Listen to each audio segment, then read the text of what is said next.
preparing for what's coming. And, I sit back and I observe, a lot of people,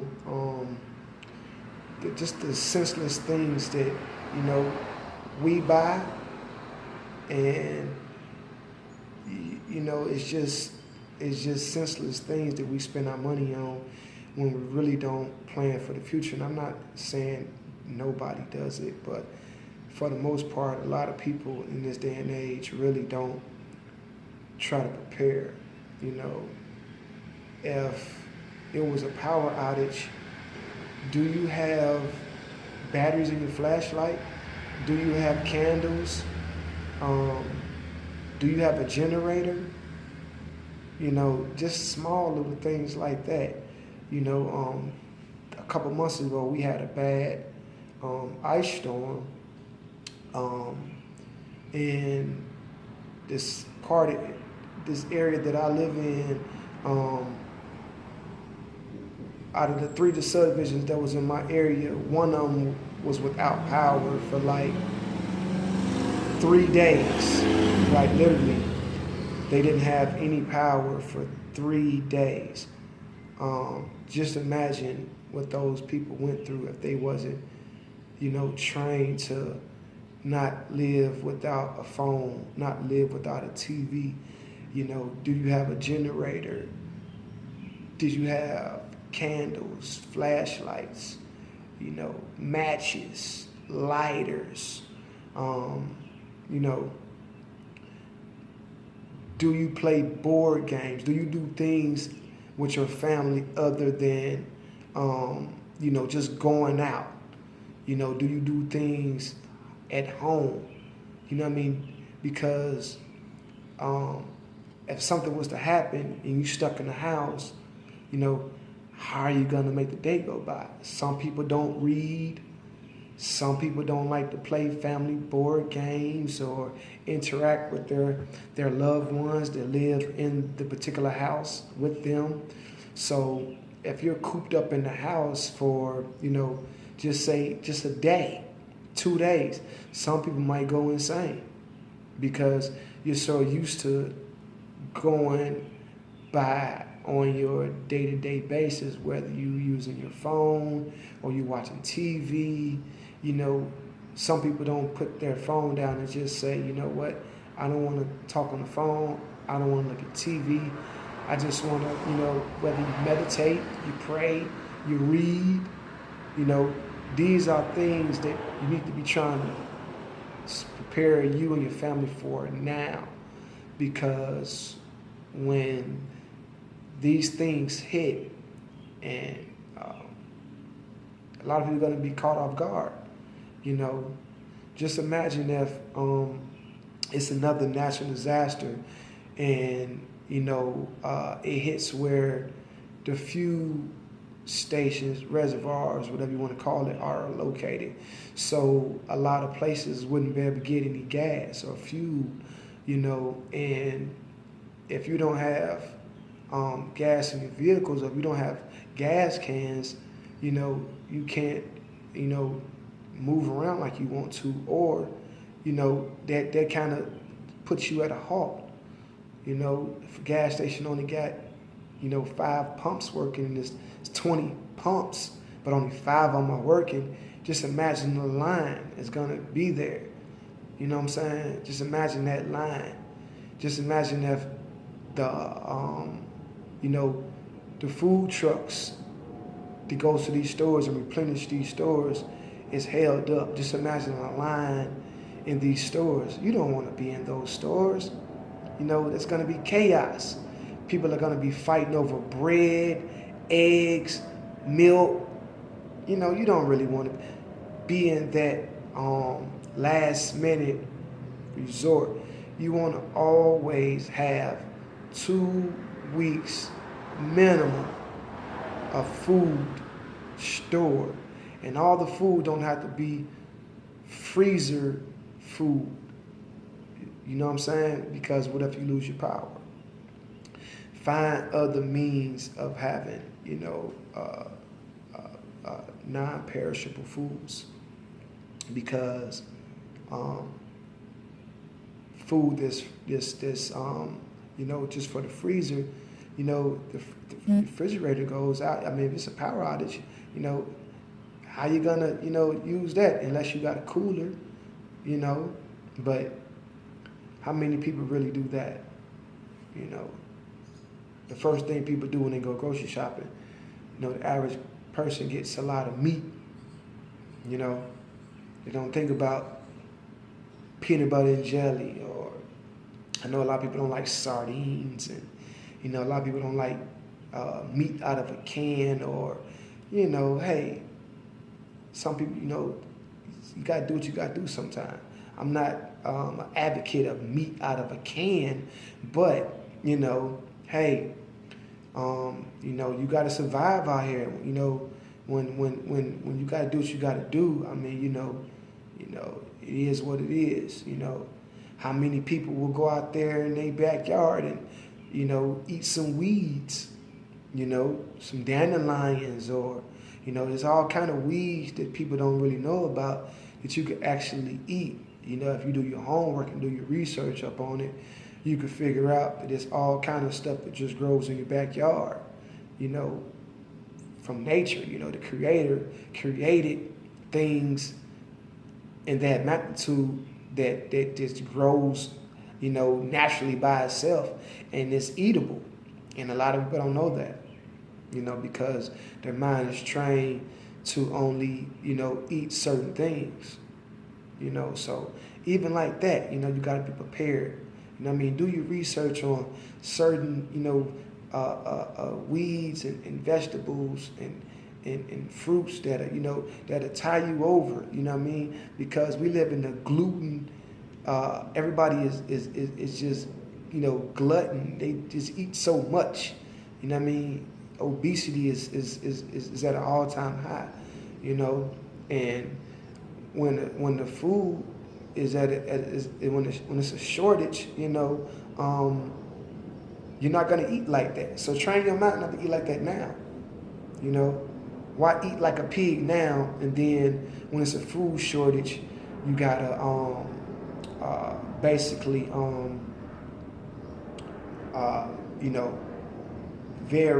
be very particular how you manage your food.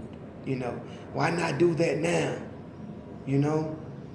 Why wait till the food it's a food desert, and then you managing how you eat your food, Just a lot of things we got to be prepared for, man. Like I say, how many people change their filters in their house? It's bad enough, you walk outside, you get chemtrails in the air, so you get pollution in the air when you walk outside. You come home, you get pollution inside your home because you haven't changed the air filter in who knows when. So you're getting dirty particles coming through your vents. When the last time you changed your filter in your furnace? Just think about that. When the last time you changed your filter in your furnace? Like I say, you walk outside, you get pollution from the air. You come back inside, you're getting pollution in your home. Just little things like that. It doesn't cost that much to go buy a filter. It's very inexpensive. Go get some batteries for your flashlights. If you don't got flashlights, I advise you go buy flashlights. Go buy matches. Go buy lighters. Invest in a generator. To me, I would rather say, do solar power things, but the solar power things are a little bit more expensive. So, if you can't afford that, like I say, just get a generator. Just try to keep a nice amount of gas for the generator if you ever have to use it. Invest in some gas masks. I purchased me and my family some a while back. I thought that was a great purchase. Hopefully, we don't have to use them anytime soon, but if we did, we're prepared, to put those things on and get to, our destination, wherever that might have to be, or, rough it out where we at. But if something was to, pollute the air more than it's already polluted, me and mine is covered. I got gas masks and I got extra gas mask filters. And I would advise a lot of people to, just look at survival kits. Look up some stuff about the rations. Different kind of foods you can, you can use as rations, and invest in a tent.